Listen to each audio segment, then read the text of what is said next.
It was a rainy night. The city streets glowed under the reflection of bright headlights. A simple taxi slowly stopped in front of a massive glass building. Written in golden letters at the top was Alnova Technologies. The driver was a man in his early 40s. His name was Ahmed. He wore simple clothes, looked exhausted, but there was dignity and calmness in his eyes. Sitting in the back seat was a young, beautiful, and ambitious woman named Sarah Malik.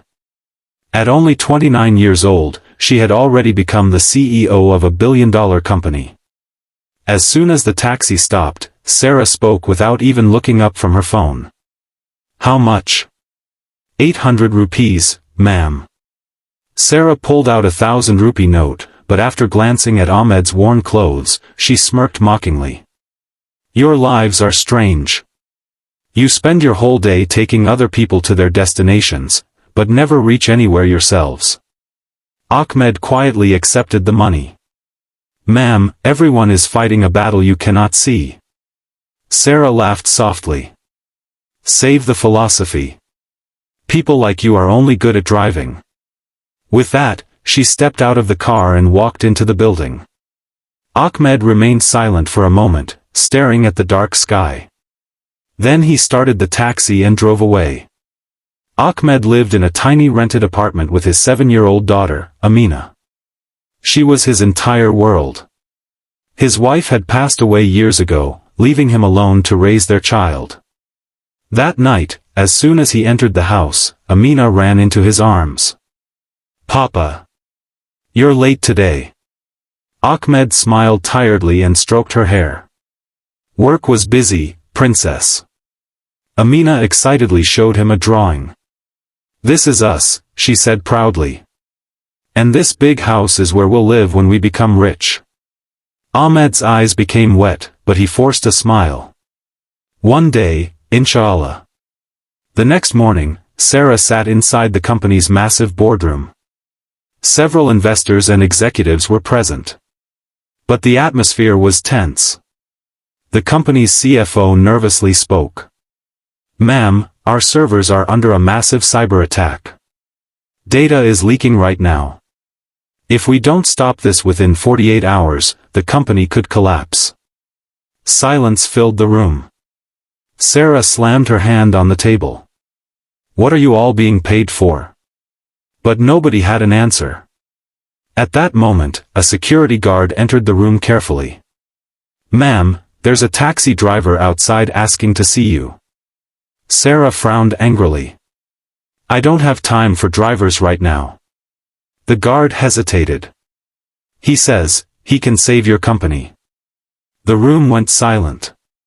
Sarah looked confused for a moment. "Send him in." The door opened. And Ahmed walked inside. Sarah's eyes widened. "You?" Ahmed nodded calmly. "Yes, ma'am. I know how your company was attacked." The executives exchanged shocked looks. Sarah crossed her arms. "And a taxi driver knows all this?" For the first time, Ahmed looked directly into her eyes. "Because I used to be a cybersecurity engineer." The room fell completely silent. Ahmed asked for a laptop. Within minutes, he traced the hacker's activity and displayed hidden backdoor access points on the screen. The IT department stared in disbelief. "That's the breach we couldn't find." Ahmed typed rapidly. "Someone inside your company helped create this access point." Sarah's face turned pale. "An insider?" "Yes. And if the servers aren't isolated within the next 2 hours, everything will be destroyed." Sarah immediately ordered the team to follow his instructions. Ahmed worked through the entire night without rest. By sunrise, the attack had been stopped. The company was saved. Applause erupted across the boardroom. But Sarah stood there silently. She kept staring at the same man she had humiliated just the night before. Later that day, Sarah called Ahmed into her office. "Why didn't you tell me you were an engineer?" Ahmed answered quietly. Life doesn't always care about degrees, ma'am. Sometimes circumstances force people to do whatever they can just to survive. Then why drive a taxi? Ahmed slowly pulled a small photograph from his pocket. It was Amina. For her, he whispered. After my wife died, I lost everything. My job. My home. My future. For the first time, Sarah had no words. Her cruel comment from the night before echoed in her mind. People like you are only good at driving. Shame filled her heart. The next day, Sarah gathered the entire company for an announcement. All the employees stood inside the main hall. Sarah walked onto the stage. Today, our company still exists because of one man. She invited Ahmed onto the stage. Everyone looked surprised. Sarah took a deep breath. I judged him because of his clothes, not because of his character or intelligence. The room became silent. Her voice trembled slightly. I humiliated him without knowing who he truly was. She turned toward Ahmed. And starting today, Mr. Ahmed will become the chief security director of this company. The entire hall exploded into applause. Ahmed looked stunned. Ma'am, me? Sarah smiled softly. No, sir. You earned it.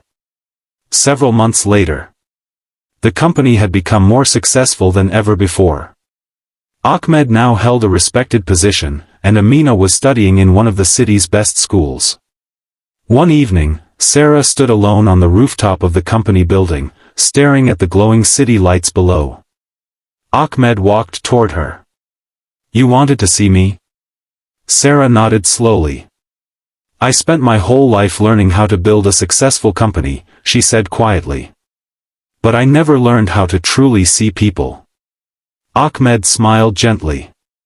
A person's value is found in their character, not in their appearance. Sarah lowered her eyes, emotional. I wish I had learned that sooner. Below them, the city lights sparkled endlessly. And for the very first time, the young CEO understood the true meaning of humility.